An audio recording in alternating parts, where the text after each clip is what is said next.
ராகுல் சந்தைக்கு பழங்கள் வாங்க வந்திருந்தான். ஆனால் காய்கறி சந்தையில் தன் முன்னாள் மனைவி காய்கறி விற்பதைக் கண்டு திகைத்து நின்றான். ராணிக்கு முன்னால் தரையில் கொஞ்சமாக காய்கறிகள் இருந்தன. அவள் சோகமாக அமர்ந்து வாடிக்கையாளருக்காக காத்திருந்தாள். அவன் மனதிற்குள் மகிழ்ச்சியடைந்து, "உன்னைவிட 100 மடங்கு சிறந்த கணவன் எனக்கு கிடைப்பான் என்று சொன்னாயே, ஆனால் இவளுக்கு யாரோ சோம்பேறுதான் கிடைத்திருக்கிறான் போல, அதான் தன் மனைவியைக் கொண்டு காய்கறி விற்க வைக்கிறான்" என்று முணுமுணுத்தான். அவன் விரும்பவில்லை என்றாலும் ராணி காய்கறி வெற்றுக் கொண்டிருந்த இடத்தை நோக்கி நடந்தான். திடீரென்று ராகுல் தன் முகத்தில் ஒரு கைக்குட்டையைக் கட்டிக்கொண்டான். எப்படியும் இந்த 8 ஆண்டுகளில் அவன் நிறைய மாறியிருந்தான். கொஞ்சம் குண்டாகியிருந்தான். அவனுடைய நிறமும் சிவப்பாக மாறியிருந்தது. சூட் பூட் அணிந்திருந்ததால் அவன் ஒரு பெரிய அதிகாரி போல தெரிந்தான். முகத்தில் கைக்குட்டையை கட்டிய பிறகு அவனே அடையாளம் காணவே முடியவில்லை. அருகில் சென்று பார்த்தபோது ராணியிடம் பாடிப்போன சில உருளைக்கிழங்குகளும் மிகவும் பசுமையாக இருந்த சில தக்காளிகளும் இருந்தன. ஒரு மரப்பெட்டியில் மாம்பழங்கள் இருந்தன. அதன் மேல் காய்ந்த பொருட்கள் இருந்ததால் அவை சரியாக தெரியவில்லை. கொஞ்சம் பச்சை மிளகாயும் கரைபடைந்த 4 காலிப்பிளவர்களும் இருந்தன. சாலையோரம் தரையில் ஒரு துணியே விரித்து வைக்கப்பட்டிருந்த அந்த சிறிய கடையில் அவ்வளவுதான் பொருட்கள் இருந்தன. ராகுல் கவனித்தான். அவள் மிகவும் மெலிந்து போயிருந்தாள். அவள் முகத்தில் துளிகூட பொலிவு இல்லை. நிறமும் கருத்தியிருந்தது. ஒரு நிமிடம் அவள் ராணிதானா அல்லது வேறொருவரா என்று அவனுக்கு சந்தேகம் வந்தது. ஆனால் அவள் நெற்றியில் இருந்த பெரிய மச்சத்தை பார்த்த பிறகு அவள் ராணிதான் என்று அவன் உறுதி செய்து கொண்டான். ராணி நம்பிக்கையுடன் அவனை பார்த்தாள். பிறகு அவசரமாக, "ஐயா, உங்களுக்கு என்ன வேண்டும்?" என்று கேட்டார். பக்கத்தில் காய்கறி வெற்றுக் கொண்டிருந்த ஒரு பெண்மணி இவளிடம் பழைய காய்கறிகள்தான் இருக்கின்றன. "ஐயா, பிரஷ்க வேண்டுமானால் இங்கே வாருங்கள்" என்றாள். ஆனால் ராணி பதற்றத்துடன், "பழையதே இல்லை ஐயா, வேணினால் அப்படி தெரிகிறது. இன்று காலைதான் வாங்கினேன்" என்றாள்.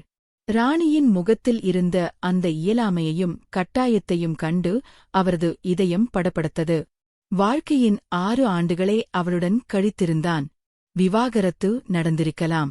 ஆனால் அந்த 6 ஆண்டுகளில் சில அழகான மற்றும் மறக்க முடியாத நினைவுகள் இருந்தன. அவன் எதுவும் பேசாமல் மாம்பழத்தின் மேல் இருந்த பொருட்களை அகற்றிவிட்டு பார்த்தான். அவை நல்ல வகை மாம்பழங்கள்தான். ஆனால் பழையதாகிவிட்டதால் தோல் சுருங்கி நசுங்கி போயிருந்தன. அவன், "இவை உண்மையிலேயே கேட்டுப் போயிருக்கின்றன" என்றான். ராணி பொறுமை இழந்து, "இல்லை ஐயா, கேட்டுப் போகவில்லை. பார்க்கத்தான் அப்படி தெரிகின்றன. வாங்கிக் கொள்ளுங்கள் ஐயா, மாலை நேரமாகிவிட்டது. மலிவான விலைக்கு தருகிறேன்" என்றாள். அவன் அங்கிருந்து போவது போல நடந்து கொண்டே, "எனக்கு தெரியும் இவை கெட்டுவிட்டன என்று. தோலை உரித்து பார்த்தால் உள்ளே கருப்பாக இருக்கும்" என்றான். அவள் கெஞ்சும் குரலில், "நீங்கள் ஒரு மாம்பழத்தை சாப்பிட்டு பாருங்களேன். பிடிக்கவில்லை என்றால் வாங்க வேண்டாம். 2 நாட்களாக என் மகளின் உடல்நிலை சரியில்லை. அதனால் கடையை சரியாக கவனிக்க முடியவில்லை" என்றாள். "மகள்" என்ற வார்த்தையைக் கேட்டதும் ராகுலுக்கு ஒரு அதிர்ச்சி ஏற்பட்டது. அவன் முன் தன் அன்பு மகளின் முகம் வந்து போனது. விவாகரத்தின் போது அவளை கடைசியாக பார்த்தபோது அவளுக்கு 4 வயது, இப்போது வயது இருக்கும். பிரீத்தி ராணி ஒரு மாம்பழத்தை எடுத்து ராகுலிடம் நீட்டினாள். ஆனால் அவன் தன் மகளின் நினைவுகளில் மூழ்கியிருந்தான். மகளுக்கு உடல்நிலை சரியில்லை என்ற செய்தியைக் கேட்டதும் அவன் இதயம் ஏதோ உடைந்து சிதறுவது போல இருந்தது. "இந்தாங்க ஐயா, சுவைத்து பாருங்கள்" என்ற ராணியின் பேச்சை காதில் வாங்காமல் அவன் அவசரமாக எல்லா மாம்பழங்களையும் எடை போடு என்றான். அவள் ஆச்சரியத்துடன் அவனை பார்த்து, "எல்லாவற்றையுமா?" என கேட்டாள். அவன், "ஆம், எல்லாவற்றையும் எடை போடு" என்றான். அவள் மகிழ்ச்சியுடன் எடை போட்டாள். கிலோ மாம்பழம் இருந்தது. அவற்றை 2 பைகளில் போட்டு அவரிடம் கொடுத்துவிட்டு, "1 கிலோ ரூபாய்க்கு விற்கிறேன். ஆனால் நீங்கள் 8 கிலோவையும் வாங்குவதால் கிலோ ரூபாய் போடுகிறேன். மொத்தம் ஆகிறது ஐயா, அந்த ரூபாய் வேண்டாம். ரூபாய் மட்டும் கொடுங்கள்" என்றாள்.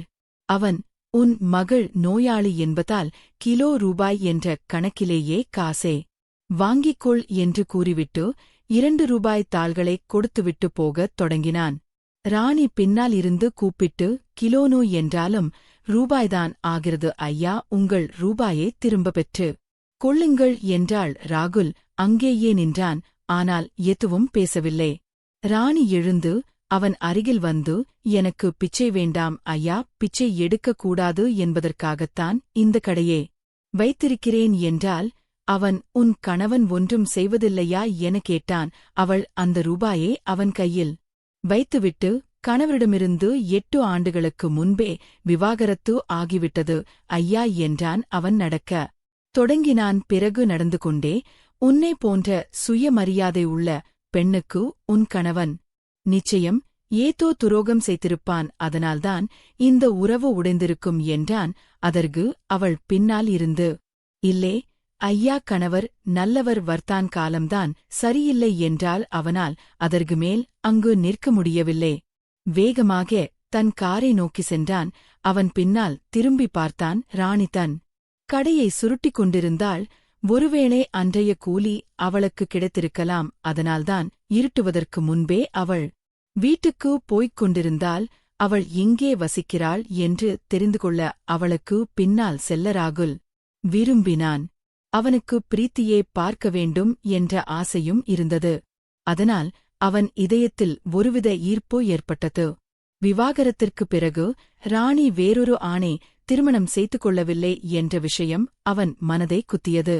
அவள் மீதம் இருந்த காய்கறிகளை ஒரு பையில் வைத்துக்கொண்டு வீட்டை நோக்கி நடக்கத் தொடங்கினாள். ராணி தன்னை பார்த்து விடக்கூடாது என்பதற்காக ராகுல் அவளிடமிருந்து சற்று தூரம் தள்ளி பின்னால் நடந்து சென்றான். ராகுலின் மூளையில் ஒரு கேள்வி மட்டும் மீண்டும் மீண்டும் எழுந்து கொண்டிருந்தது. ராணி எப்படி திருச்சிக்கு வந்தாள்? அவளுடைய வீடு ஒரு தொலைதூர கிராமத்தில் அல்லவா இருந்தது. அங்கே அவளுக்கு 2 சகோதரர்கள் இருந்தார்களே, அவர்கள் எப்படி தங்கியே தனியாக விட்டார்கள்? விவாகரத்தின் போது அவர்கள் மிகவும் குதித்தார்களே. கணவர் நல்லவர்தான் ஐயா, காலம்தான் சரியில்லை என்ற ராணியின் பதில் ராகுலுக்கு சற்றே ஆறுதலாக இருந்தது. அதாவது இன்றும் அவள் அவனை தவறாக நினைக்கவில்லை. திடீரென்று நடந்து கொண்டிருக்கும்போதே ராகுலின் உள்ளம் கனத்தது. கண்களில் கண்ணீர் துடர்த்தது. நீங்கள் என் சுயமரியாதையே பாதுகாத்தால் போதும், மற்றபடி உங்களோடு இருந்து எதையும் நான் சகித்துக் கொள்வேன் என்று ஒரு இரவு ராணி சொன்னது அவனுக்கு நினைவுக்கு வந்தது. அவனால் அவளுடைய சுயமரியாதையை பாதுகாக்க முடியாமல் போனது. ராகுலுக்கு முன்னால் அவனது அன்னி ராணியை கேவலப்படுத்தும் போதெல்லாம் அவன் அமைதியாக நின்று கேட்டுக்கொண்டிருப்பான். ராணி மிகுந்த சுயமரியாதை கொண்டவள். தவறு செய்யாமல் தலை குனிவது அவளுக்கு சிறிதும் பிடிக்காது. அதனால்தான் அவள் தன் பிறந்த வீட்டிற்கு சென்றால். அதன் பிறகு அன்னியின் பேச்சைக் கேட்டுக்கொண்டு ராகுல் அவளுக்கு விவாகரத்து நோட்டீஸ் அனுப்பினான்.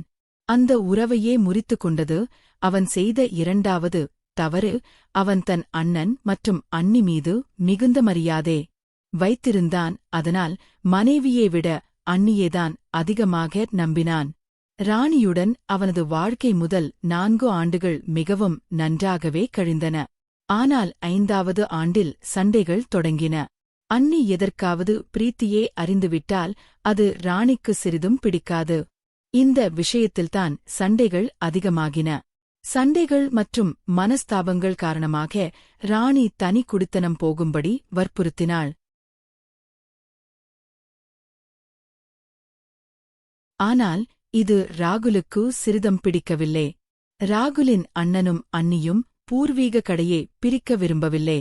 அவர்கள் எல்லாவற்றையும் தாங்களே அபகரிக்க நினைத்தார்கள். ராகுல் தன் அண்ணனுடன் சேர்ந்து கடையில் சமமாக உழைத்தான். ஆனால் அவனுக்கும் ராணிக்கும் பணம் தேவைப்படும்போது அன்னையிடம் கேட்டுத்தான் வாங்க வேண்டியிருந்தது. இது ராணிக்கு பிடிக்கவில்லை.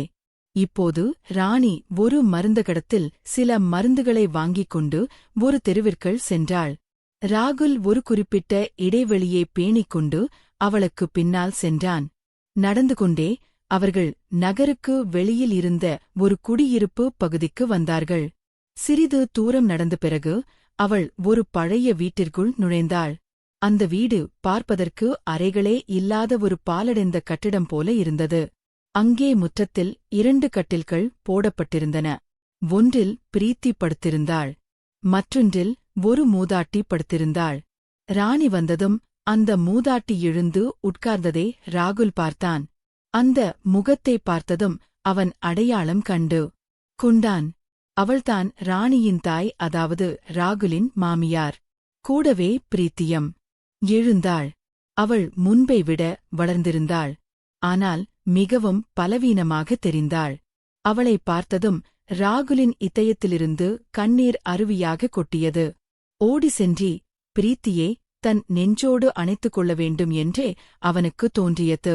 அவன் நீண்ட நேரம் தவிப்புடன் பிரீத்தியையே பார்த்துக் கொண்டிருந்தான்.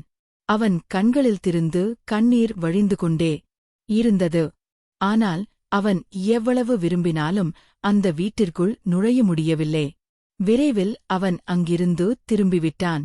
தன் சிரித்து மகிழ்ந்த குடும்பத்தை அழித்த அண்ணியின் மீது அவனுக்கு மீண்டும் மீண்டும் கோபம் வந்தது. விவாகரத்தின் போது அண்ணி உனக்கு விரைவில் 2வது திருமணம் செய்து வைக்கிறேன் என்று சொன்னாள். ஆனால் 8 ஆண்டுகளாகியும் அவள் எதையும் செய்யவில்லை. ராகுல் இந்த நகரத்தில் தனியாகத்தான் வசித்து வந்தான். வியாபாரத்தை முன்னேற்றுவதற்காக அவரது அண்ணன் இங்கே ஒரு கடையையும் 2 படுக்கை அறைகள் கொண்ட ஒரு வீட்டையும் வாங்கிக் கொடுத்திருந்தார். ராகுல் தனியாகவே அந்த கடையை நடத்தி வந்தான். வீடு கடைக்கு பின்னாலேயே இருந்தது. ராகுல் தன் வாழ்நாள் முழுவதும் சம்பாதித்து கொடுக்க வேண்டும் என்றும் அவன் பங்கு கேட்டுவிடக்கூடாது என்பதற்காகவும் அவன் மனைவியே இல்லாமல் இருக்க வேண்டும் என்றும் அண்ணனும் அண்ணியும் விரும்பினார்கள். அவரது அண்ணன் ஒவ்வொரு வாரமும் கடைக்கு வந்து லாப பணத்தை எல்லாம் எடுத்து செல்வார். ஆனால் கடவுள் கணக்கு தப்பாது என்பார்கள் அல்லவா? இறைவரின் அருளால் பிரிந்த அந்த தம்பதியினர் இருவரும் ஒரே நகரத்திற்கு வந்திருந்தார்கள். இதுவரை இருவரும் 2வது திருமணம் செய்து கொள்ளவில்லை. இனி எதுவும் நடக்கலாம். இப்போது ராகுல் தினமும் மாலை நேரத்தில் ராணியின் கடைக்கு செல்லத் தொடங்கினான்.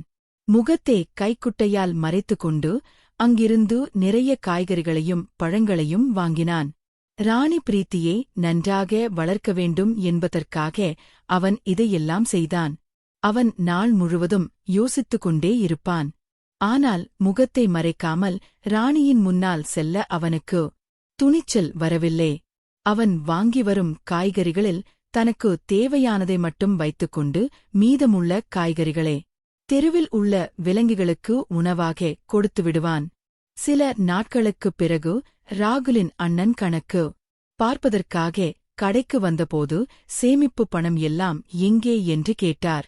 ராகுல் எல்லாம் செலவாகிவிட்டது அண்ணா என்றான். அண்ணன் கோபத்துடன் இவ்வளவு பெரிய தொகையை எங்கே செலவு செய்தாய் என்று கேட்டார். ராகுல் தைரியத்தை வரவழைத்துக் கொண்டு வேலை இருந்தது, செலவு செய்துவிட்டேன் என்றான். அண்ணன் எரிச்சலுடன், இதுவரை நீ ஒரு பைசா கூட வீணாக செலவு செய்ததில்லையே, இப்போது உனக்கு என்ன கெட்ட பழக்கம் வந்துவிட்டது என்றார். ராகுல், ஏன் கோபப்படுகிறீர்கள்? அண்ணா சம்பாதித்தது நான்தானே, அதனால் செலவு செய்தேன், எனக்கும் தேவைகள் இருக்கின்றன என்றான். அண்ணன் ஆத்திரத்துடன், என்னிடம் எதிர்த்து பேச உனக்கு வெட்கமாக இல்லையா என்றார். ராகுல் அமைதியாக, நான் எதிர்த்து பேசவில்லை, ஒரு உண்மையை சொல்கிறேன், நான் சம்பாதித்தால் என்னால் செலவும் செய்ய முடியும். இந்த வீடும் கடையும் என் பெயரில்தானே வாங்கி இருக்கிறீர்கள், அதனால் இதை என்னிடமே கொடுத்துவிடுங்கள். உங்களிடம் பூர்வீக வீடும் பெரிய கடையும் இருக்கிறது, அதன் மதிப்போ இதைவிட மிக அதிகம். நீங்கள் பூர்வீக சொத்துக்களை வைத்துக் கொள்ளுங்கள், இந்த சிறிய வீடும் கடையும் எனக்கு போதும், இனி நான் தனியாக வாழ விரும்புகிறேன் என்றான். அண்ணன், நீ என்ன பேசுகிறாய்? உன்னை எப்படி தனியாக விட முடியும்? இன்னும் உனக்கு திருமணம் செய்து வைக்க வேண்டும், உன் வாழ்க்கையை மீண்டும் அமைக்க வேண்டும் என்றார்.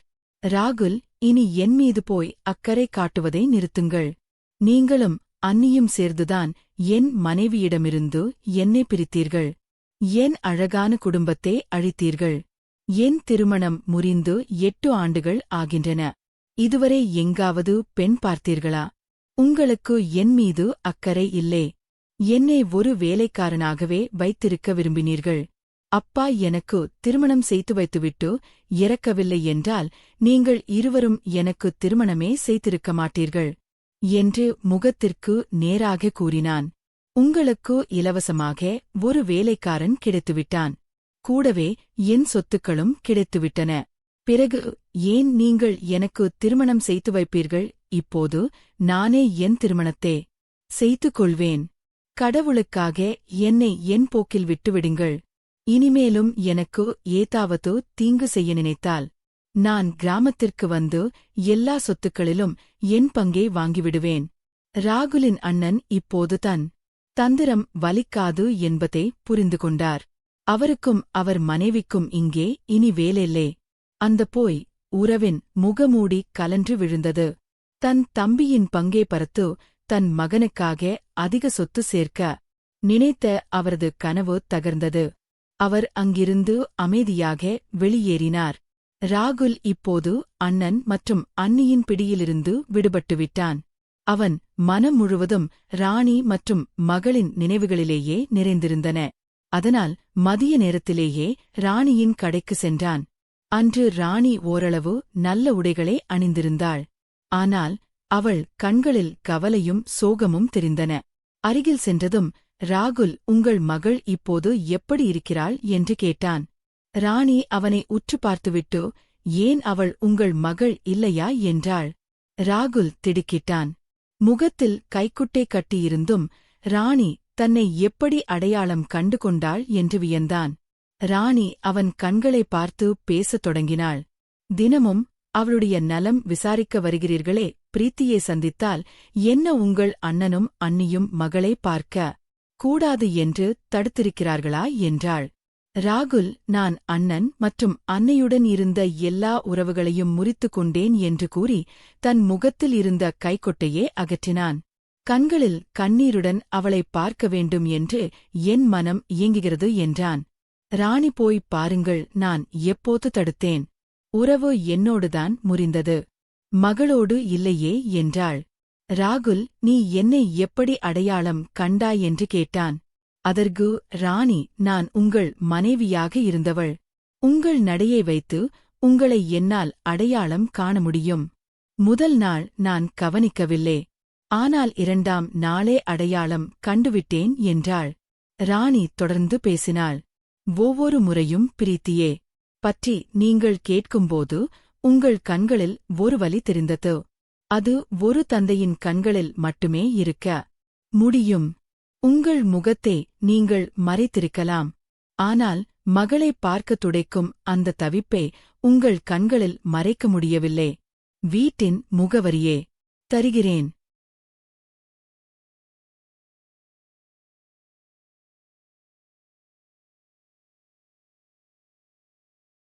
அங்கே சென்று பிரீத்தியே பாருங்கள்.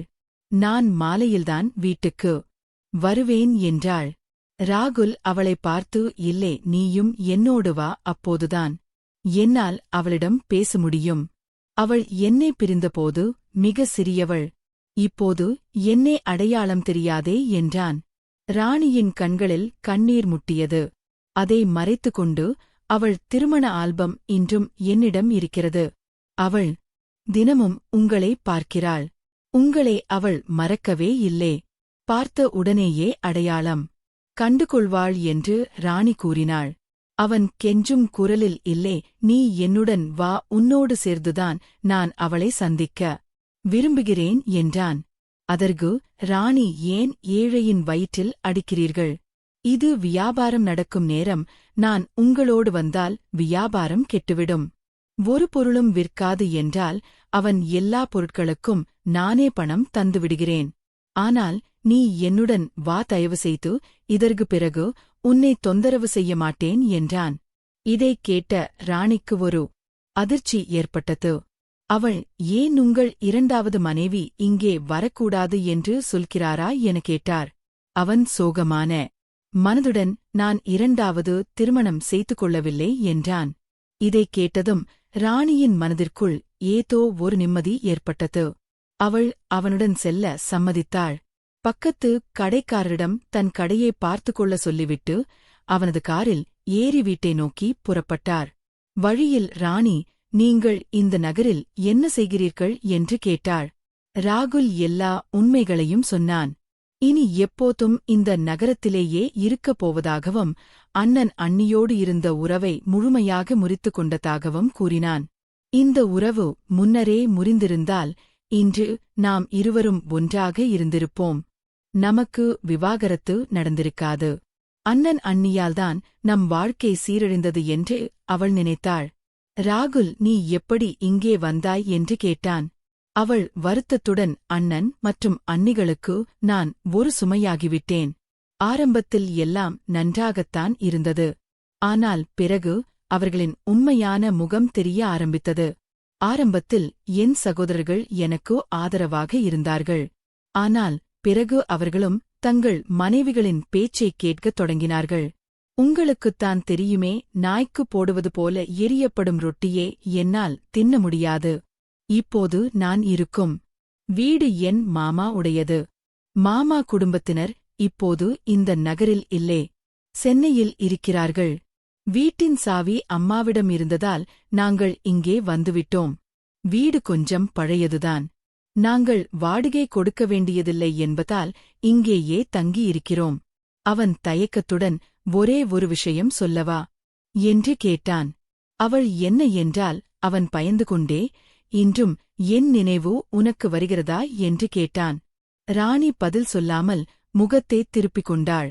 ராணியின் கண்களில் கண்ணீர் வழிந்ததே ராகுலால் பார்க்க முடியவில்லை. அவள் ஜன்னல் வழியாக வெளியே பார்த்து கொண்டே, இப்போது யாருடைய நினைவும் வருவதில்லை. காலை முதல் மாலை வரை அன்றாட உணவிற்கு என்ன செய்வது என்ற கவலை மட்டுமே இருக்கிறது. அதிலேயே நாள் முடிந்து விடுகிறது என்றாள்.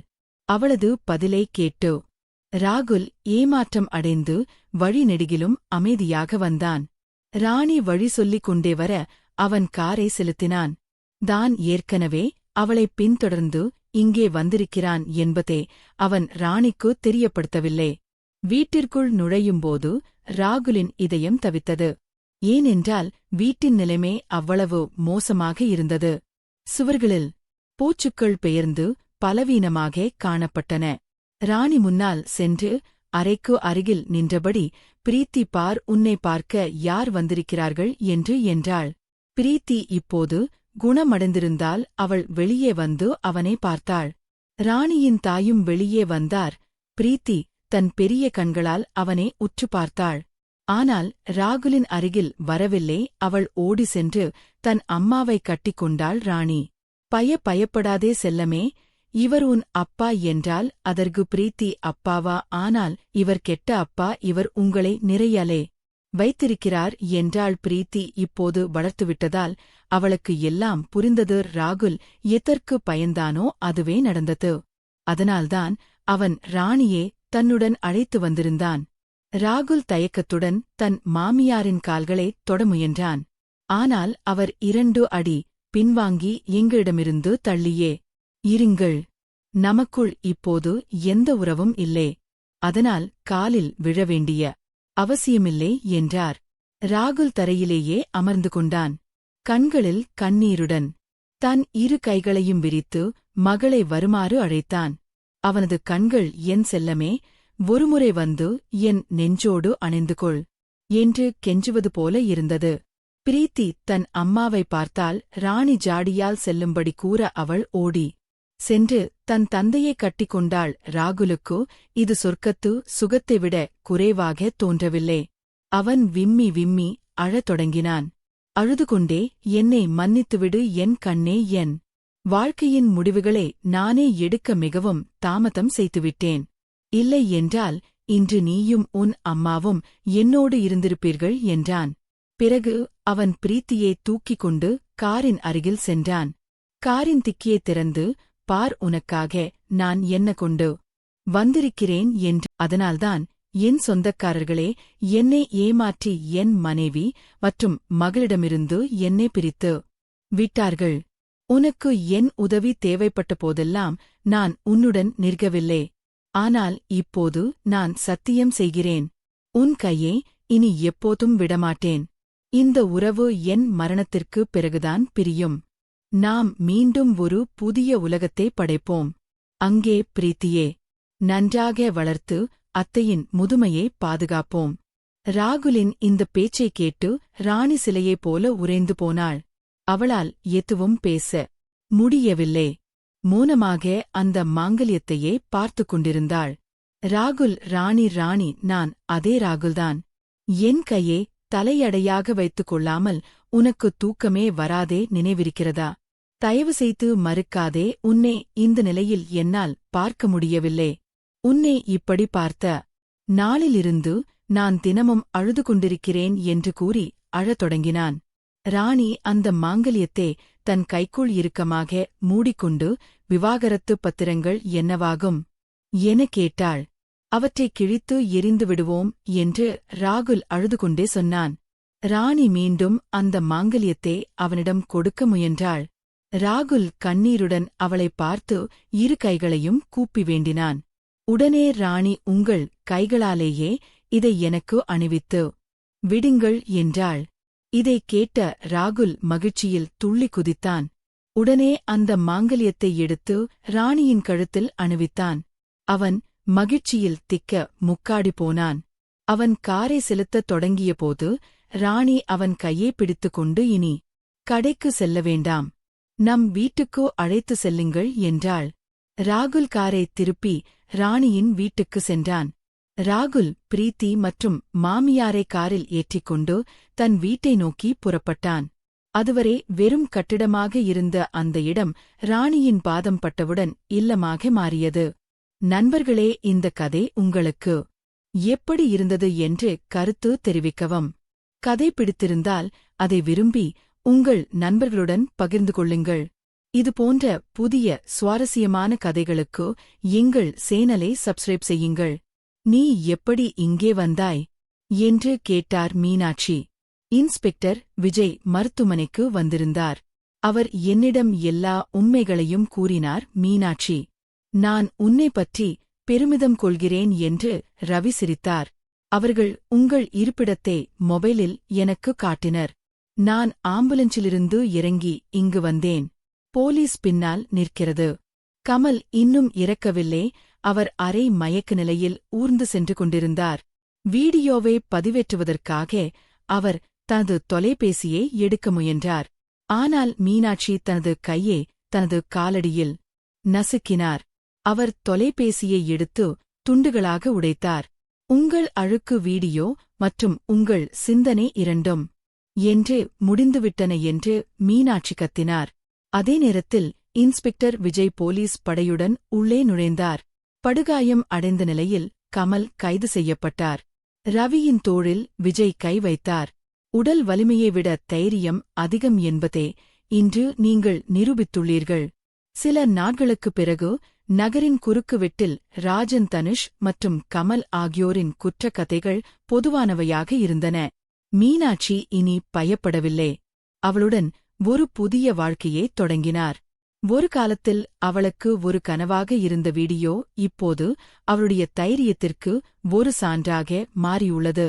ஏனென்றால் மீனாட்சியே அனைவருக்கும் முன்னால் வந்து தனது கதையை சொன்னார். இதனால் மற்ற பெண்கள் அத்தகைய விலங்குகளுக்கு பயப்பட மாட்டார்கள். முடிவு ஒரு பெண்ணின் மௌனத்தை தனது பலவீனமாக கருதுவதே ஒரு ஆணின் மிகப்பெரிய தவறு. அவள் தனது கண்ணியத்திற்காக போராடும்போது அவளுடைய சொந்த உலகத்தை மாற்றும் சக்தி அவளுக்கு உள்ளது.